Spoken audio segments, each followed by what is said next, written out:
So it was 2023 and I saw a video editing job post for VidIQ, and this was a full-time role for a YouTube channel which has over 2 million subscribers. So I applied, and after 2 rounds of interviews and an intense editing trial, I got accepted. So fast forward 2 years where I'm making this video in which I will teach you how to edit like VidIQ as their previous editor. But before I jump in and showcase the entire behind the scenes of how to make an effect like this, I want to prove to you that I actually did edit for VidIQ. So as you can see in my YouTube jobs portfolio, VidIQ is a verified client, and if you scroll down a bit, you can even see that they included my name in their review on YouTube jobs. So if you watch this video till the end, not only will you learn how to edit like this, I'll also show you how you can land more expensive clients so that you can make more money with video editing. So we're going to use the lasso tool to select any objects that we want to cut out or replace. And this rectangular marquee tool can also save you a bunch of time, which we're also going to use. And what we're going to do is import a picture of a gym and then cut around some of the weights in the front, because we're going to use them as a 3D parallax effect later in the video, which I'll show you. So now that we have our asset, we want to basically select the weight, click on generative fill, and then click on generate to remove the weight from there, since we already have a PNG of it. Let's do the same to the other weight by cutting it out, copy and pasting it so that's a PNG, selecting it, and generating fill to remove it. We're going to position it in the bottom right, and now we have the start of our 3D layer. So what we're going to do is export this as a PNG, just the background, and then we're going to export the other 2 weights as PNGs as well. And now let's crop out the table that he's going to be standing behind. Paste it into After Effects again, and then we're going to roughly position it how we want it. We're going to touch this up later, so it doesn't matter too much. So now I import a picture of the man that I'm going to use for this effect. What I'm trying to do here is basically have him sitting down behind this table. So again, I use the rectangle marquee tool, but make sure you have the subject that you actually want to edit selected before you start. So now when I create this, generative fill, and say sitting in gym, it'll generate me some different variations of what we can use for him sitting on something in a gym. So I like this one of him sitting on some weights. So we're going to select that and move it to the right for a second. And now I'm going to move that out the way, crop out the weights, crop out the legs that we got. And basically what I'm doing here is using the lasso to make a selection and then just pressing delete. It's just a fast way to delete stuff. So now we're going to position the legs and the weights sort of how we want them, make some slight adjustments, make him bigger, and that looks good. We're going to paste that into After Effects as one PNG image so it's easier to work with. And let's just position him where we want. If you're wondering why I'm spending so much time on preparing the assets, because this will make my life so much easier when it comes to editing. But if you're a video editor, one of the most important tools that you need to master is AI, which is why I created an entire AI mastery module in the Emma Bootcamp. Plus, if you join now, you actually get this exclusive module on how to actually land the top 1% clients. And I literally share all my templates with you for you to download and use. And I think I know a thing or two about landing clients. So if you actually are interested in landing expensive editing clients and you want access to the exclusive VidIQ editing module that I'm dropping literally this week, just join the Emma Bootcamp, link is down below. But going back to the effect, I basically imported this chemistry glass that we're going to place on the table along with other little objects. We're just going to duplicate it, position them next to each other. And this is the kind of stuff that just adds detail to your edits. Finding all these little assets, making these little touches, it's going to go a long way. So I think it looks good.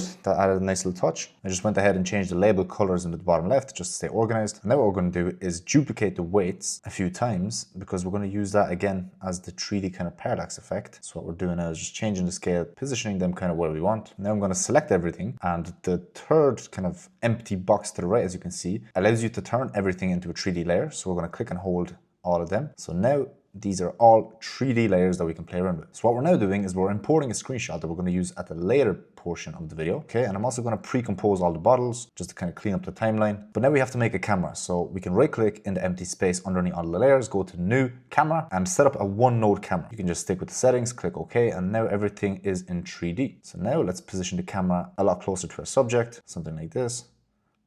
And we're also going to scale the other assets to match the camera now. And we're basically going to start off by the screenshot, and at the end, we're going to kind of zoom out like so. So what I've done there is I clicked on the timestamp next to the left of the position to mark the position at the start, and now we're going to move the camera back at the end. Now we can select both keyframes, right click, go to Keyframe Assistant, Easy Ease, and what this does is it basically smoothens out your keyframes. And then what we can do is select them and click on this icon over here, which brings you to the graph editor. This is where you can adjust the different attributes of the keyframes, such as, for this example, the speed. So what we want to do is select both of the keyframes and drag this yellow line in a bit so that the camera, as you can see by the graph, will be fast at the start and will slow down during the end, so it's nice and smooth. And we can play that back to see how it looks. Looks nice. We can do some slight adjustments if needed, and let's see what it looks like. Cool. So now, quick tip, I'm using Animation Composer, or Mr. Horse. If you look it up, you can download it for free, and it has a bunch of different templates that you can import into After Effects and Premiere Pro. And one of my favorite ones is Ease Fade. It's just a super simple transition that we can do, which we're going to click on, and then we're going to select Mic PNG, and down the bottom right, we're going to click on In to add the animation in. So as you can see, there is an animation on Mic now, which is a slight fade, and it's also a little bit of a position, which slightly adjusts his position and fade. And now this is a really good tip. If you hover over here where it says one view, you can actually select two views. And now we see the top down view of the entire 3D composition, as well as the front facing view, which is what the viewer is going to see. And this allows us to basically see the depth of which the 3D assets are at so that we can adjust them accordingly. So now I'm selecting all the weights and I'm basically going to move them forward a bit to give that parallax kind of effect. But as you can see, they went out of frame, so you can scale them down just so that they're in frame. And now they're basically at the exact same position on the left screen, but as you can see by the right screen, they're very close to the camera now, so that if we moved left and right, they're going to move a lot faster and it's going to give that cool parallax effect. So now we're just going to adjust all the weights so they're back in their position. And as you can see, when the camera goes in and out, those weights move at different times, which is what we wanted. So now we're going to select all the weights. So now what we're going to do is do the same for the desk. We're going to move the desk a lot closer to the camera and scale it down. As you can see, the desk moves a lot when we zoom back out. That was a bit too much, so I moved it a little bit closer and now it looks good. So now we can right click in where the timeline is, where there's a gap, go over new and select a null object. An adjustment layer basically allows you to do a lot of things, but one of the things it allows you to do is parent other layers to it, so that if you change the position or scale or any other attributes of the null layer, so that all of the layers move simultaneously. So what we're going to do now is parent the camera to the null, and over here we're going to add a keyframe for the position at the start, but as you can see, it's overlapping with the other camera. But by using a null, we can basically overlap positions. So this is a very good trick to have. Now what we're going to do is we're going to kind of zoom out at the end over here, move it down a bit so that everything's in frame. And now we're just going to do the same as before, easy ease those keyframes, go back to that graph editor and then move the graph like so that it's quick at the start.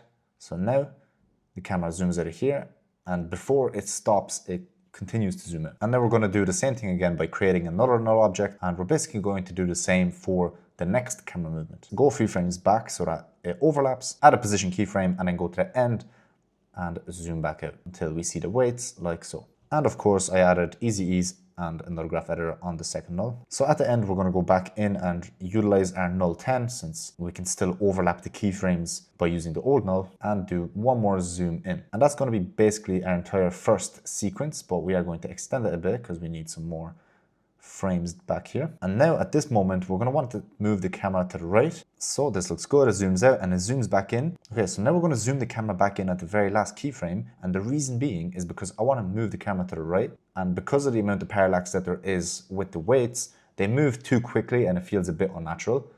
Obviously, you can fix that by adjusting the 3D layers, but since we already done this, there's no point. We can zoom back in, extend all of our keyframes. So at the moment it zooms back in, we're basically going to, as you can see, that's what we want to do. We want to move it to the right, but the weights are in the way, so we're going to select the weights. Then you can press Shift-Command-D to cut them, and just press Delete to delete them. So now when the camera pans to the right, there will be no weights. So as you can see, it'll pan to the right, and it'll move on to the next scene. We're obviously going to clean this up a little bit in a minute, but that's kind of what it's going to look like moving on to the next scene. So now for the next scene, I got this picture of the gym, and I think cropping this pole out and then saving it as a PNG will work just fine because it will be a natural feel for the transition of the gym. So we're going to paste it back into After Effects, make it a 3D layer, and then position it in between the two scenes and scale it up a bit so that it actually fits the entire screen. Now let's just check how it looks like, and that looks good. Now we're going to paste another screenshot in here, and this time we're basically going to use it as the backdrop for our next effect.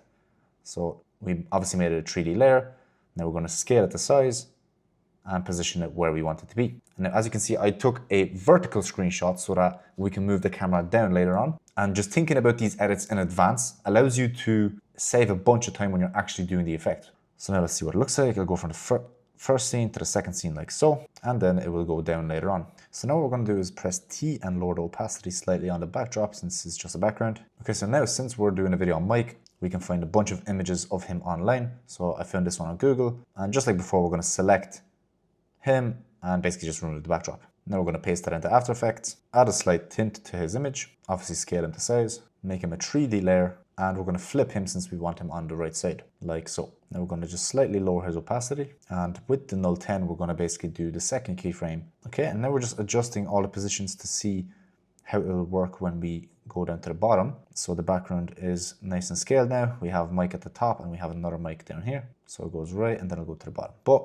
he was a bit too big. So now we're just going to apply the same tint we have on the top image to the bottom image. Okay, and I'm only going to apply the tint to about 50% because he has some nice colors I want to use. And we're going to do the same with the top one. What we're going to do though is we're going to just mask out the bottom. So on the top left, we clicked on rectangle. Now we're just going to crop out the bottom, Scroll down here to inverted, click on that, and add a slight feather so that when the camera pans down, he won't be in frame. So now with that being said, all of our camera work is now looking very smooth. We still have a lot of compositing to do and some final touches to make, but setting up all your layers, going into Photoshop and compositing everything gives it that high quality feel, and it gives you a nice foundation or base to work on to add any other extra effects you want later down the line. So now at this moment, Rob from the VidIQ team made a point about the amount of views he's gained in the last year. So it's easy to go to viewstats.com and simply take a screenshot of the views and the subscribers that he has gained. So again, just like before, we're going to import both of them in, and we're just going to remove the background of those two images that we can use in our edit. And while we're here, we're going to open up all the options that you can do in the bottom right hand corner, the little FX logo just under my camera down here, and we're going to add a slight stroke to the image. And I know we can do this in After Effects, but again, why go through the extra effort when you can just do it in Photoshop? Now in the video, Rob says a specific number, so if we need that adjusted, we can just again adjust it in Photoshop. So get text with a font that looks very similar to the one that's being used, and make sure it's the same size. So now we're going to obviously import those images back into After Effects and position them, make sure they're 3D so that it fits with the rest of the scene. Understanding placement is a key for the style of your video editing. So having it slightly behind his shoulder gives it that nice 3D look, and that looks good. So now we're going to do the same for the bottom one, just import a screenshot and position it where we want it to be. Behind his shoulder looks good, so we're just going to leave it here. So now we have the foundation of our entire effect. So what we're going to do now is go on to the next stage of the editing, which is adding all the little touches and adding all those little extra details that won't go unnoticed. This is what is going to make your edit stand out and will allow you to charge much higher prices for your edits. So I found this burning transition pack over here on Envato. There's going to be a link to Envato below if you want to subscribe to it. There's honestly a bunch of assets and stock footage and stuff that you can get, so I would highly recommend it. But basically we're going to use this as a transition, paste it into After Effects, and cut it out so that we only have the moment we need, like so. Position it behind the character, use the light and overlay, and let's see what this looks like. Nice. So now we're going to go up to time and click on time stretch and add a stretch factor of 75%. Looks good. So now instead of the image just kind of popping in the background, there's a nice fire transition that will go with it. We just need to make sure that it matches the cut correctly and everything fits together. Okay, so I added a bit of opacity as well to it so it doesn't just come in out of nowhere, and we'll also fade it out at the end as well. Nice. So now what we're going to do is also add a science trench coat on him when the transition takes place so that he's in the lab and not in the gym. We're going to make that a 3D layer, and we are going to basically try match it to fit him. And I think that looks good. We're also going to crop at the bottom just like this because it's kind of distracting, and tweak the scale so that it fits him better. Now we're just going to find the moment at which the fire is the biggest so that we can use that as the transition. And we'll do a very quick fade for this trench coat jacket. So the fire comes in, go fades in, and the background changes as well. Now what we're going to do is we're going to add a Gaussian blur effect onto the screenshot in the back and set the blurriness to about 7.7, and when it zooms out we're going to remove that Gaussian blur effect so it looks kind of like a camera defocused, and then it focuses in as it kind of zooms out a bit. We're going to keep a little bit of a blur though. We're actually going to change the blur to start at 3 though because it's a bit less obvious. Another detail we want to add is a drop shadow. So we dropped a drop shadow effect onto the desk, which we can customize by changing the direction, distance, and softness. I'm not going to tell you to use specific effects for this because every effect will be different. Just check what feels right and work with what you got. Okay, for the next detail, we're going to open up the pre-composition with the table and the chemistry dials, and we're going to basically take out this little white box that's here because it's kind of annoying me, and we can do it really easy by selecting the rectangle mask and inverting it so that they disappear. Now this is an effect that I always use with VidIQ, and it's called Deep Glow. It's pretty expensive now, but it's really worth it if you are a full-time video editor. Simply click and hold and we can add a bunch of different glows. Now if you want a free glow, by the way, you can just type in glow and work with the free glow. Deep Glow is just a bit more advanced. We're going to set the radius to 150 with a 0.05 exposure. Copy and paste that same effect onto the other dials, and as you can see we have a nice glow on all them. We're also going to just paste it onto the desk as well, why not? But we're going to turn down the radius, or the exposure and radius, down by a little bit. So we're back in the main composition, and we're also just going to start adding deep glow to the weights because we want to make them look a bit nicer. We're going to set this one to about 250 with a 0.4, and that's like the before and after. So we're going to copy that and paste it onto all the other weights. We're going to also paste it onto Dr. Mike over here and onto the other assets in the second part of this effect. Deep Glow just adds a very nice touch to everything. I really like it. It's one of my favorite presets in After Effects. So if there is one effect I recommend you get or recommend you buy, it is Deep Glow for sure. So let's see what it looks like. We transition out, everything has a nice glow. The camera pans out. Nice, then it pans to the right with our deep glow effect. It's looking very smooth, guys. I think what makes this image great is the assets and the way they're composited. That's why I do really think that you should learn how to edit with AI. Not only like Firecut and all these tools that basically edit for you, but learning how to use AI to generate your own custom assets so that you can work with them for your projects. This is kind of stage one. This is the stage where we're at with AI currently, but AI is going to advance so rapidly and it's going to completely change the game. I'm seeing crazy stuff on Twitter. So you really do need to adapt to AI, and I'd highly, highly encourage every single one of you to test, like at least for 1 hour a week, new AI tools. That's like a bare minimum. If you're not doing that, then I mean, you're just going to fall behind. And obviously we have an entire section on AI. Plus, as I mentioned earlier, if you're watching this far, we have, I think it's like 4 other effects specifically from these VidIQ videos that I edited that I show you the behind the scenes of. So if you're watching this far, you're clearly finding this valuable. I do highly suggest you join because there's a lot more value in there. Landing planes, blah, blah, blah, you get the point. Now we're just going to add another deep glow because if you can't tell, I absolutely love this effect. Okay, so now it's time for the lighting. So down the bottom right, we're going to select new and then click on light. And we're going to basically create a spotlight.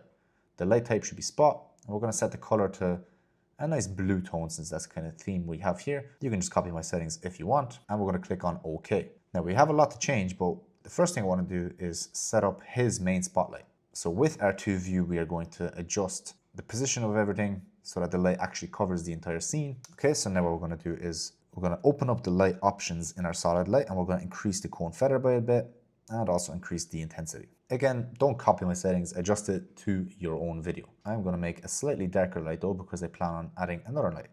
So again, new light, spotlight. This time we're going to make it white. The other one kind of works like an ambient light, but I just prefer to use spotlights. And this one will actually work more like a spotlight because it'll be fixated on him. We're going to just adjust the position of it and obviously the intensity and stuff. Now we can select the point of interest and we can also open up lighting options, decrease the cone feather by a bit, and then decrease the intensity so that it's not so strong. And we're just going to play around with it till we find something that looks good. Okay, I think that looks good. It's not too intense. There's a nice vigilante effect around the entire scene and everything looks super smooth. So next up, we're going to do another light, but this one is going to be on the right hand side of the effect. And we're just going to do the same thing by creating a spotlight and moving it over to the right hand side so that we can actually see the other scene. On this one though, we just have to increase the cone angle because as you can see now everything is lit up nicely. Looks good. We have our light. Now we have one more light to do for the bottom part of the second effect. So you already know the deal. We can just basically duplicate the spotlight or create a brand new one if we want.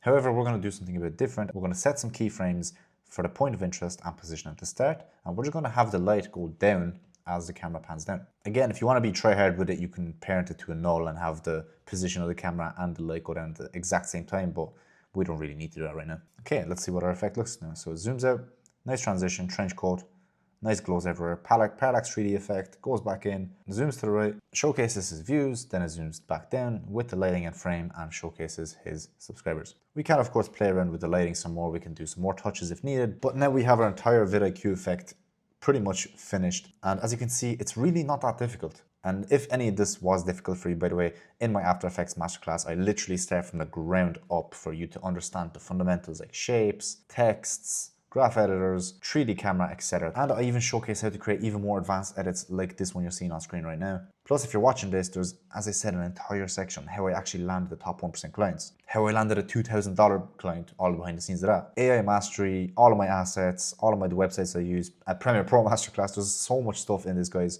And I put in a lot of work into it. So look, if you are interested, I do highly suggest you join, especially if you watch till the end. I do think it's going to be worthwhile for you because I have spent thousands of dollars on courses and everything I learned from those courses, I basically applied into the MM Bootcamp. So if you're interested in the MM Bootcamp, you can just find it in the top link in the description. But if not, that's totally fine. All I ask is you subscribe if you enjoyed, leave a comment with some feedback. And if you want to watch another one of my videos about how I created this effect, I'll pop it up on screen now, or you can just go to my channel and find Master 3D AI Shorts in After Effects. It's a pretty good video, so I recommend you watch that next. Take care.